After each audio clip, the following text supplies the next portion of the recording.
नमस्कार। SSR case में Paramvir Singh starting से ही बहुत ही अहम रोल में है और जब से ये अर्नव गोस्वामी के साथ ये पंगा लेता है उसके बाद इसकी मुसीबतें बढ़ने लगती है और अभी इतनी ज़्यादा मुसीबतें बढ़ गई है, मैं आपको बताऊंगा। देश छोड़ने की नौबत आ रही है परमवीर सिंह के ऊपर, लेकिन क्या है पूरा मामला बताऊंगा आपको इस वीडियो में।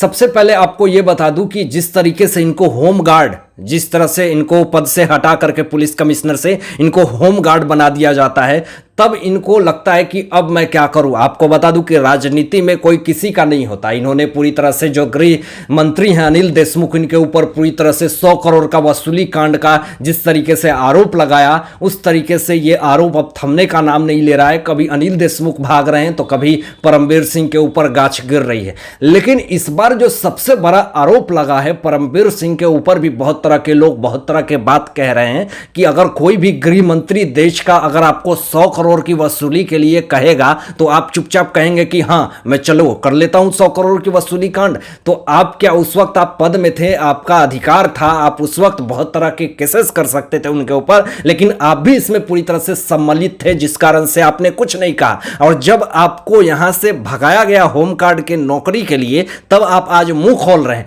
लेकिन अब आपको बता दूं कि कोर्ट के तरफ से लुकआउट नोटिस जारी कर दिया गया है परमवीर सिंह के ऊपर और पूरी तरह से यह चेतावनी दे दी गई है कि देश छोड़ने की अनुमति नहीं दी गई है। अगर देश को छोड़ता है यह इंसान तो आतंकवाद के रूप में इसको अरेस्ट कर लिया जाएगा और लुकआउट नोटिस जारी करने का मतलब है कि अब इसकी गिरफ्तारी कभी भी हो सकती है और पूछताछ हो सकती है। यानी बहुत बड़े संगीन आरोप लगे हुए हैं और एसएसआर केस में यही इंसान था जो पूरी तरीके से अर्नव को दबाने की, धमकाने की कोशिश कर रहा था और पुराने केसेस को ला करके अर्नव गोस्वामी के ऊपर ना जाने कितने बड़े बड़े केसेस इस इंसान ने किए। लेकिन आज देखिए कि यह इंसान खुद दर बदर इधर उधर भटक रहा है, अपने आप को बचाने के लिए कोशिश कर रहा है, अपने पद को जिस तरीके से यह बचा नहीं पा रहा है और ना जाने कितने सारे आरोप इसके ऊपर लग गए। तो अब जैसी की तैसी, जैसी करनी वैसी भरनी, यह पूरा तरह से एग्जाम्पल परमवीर सिंह के ऊपर लागू होता है।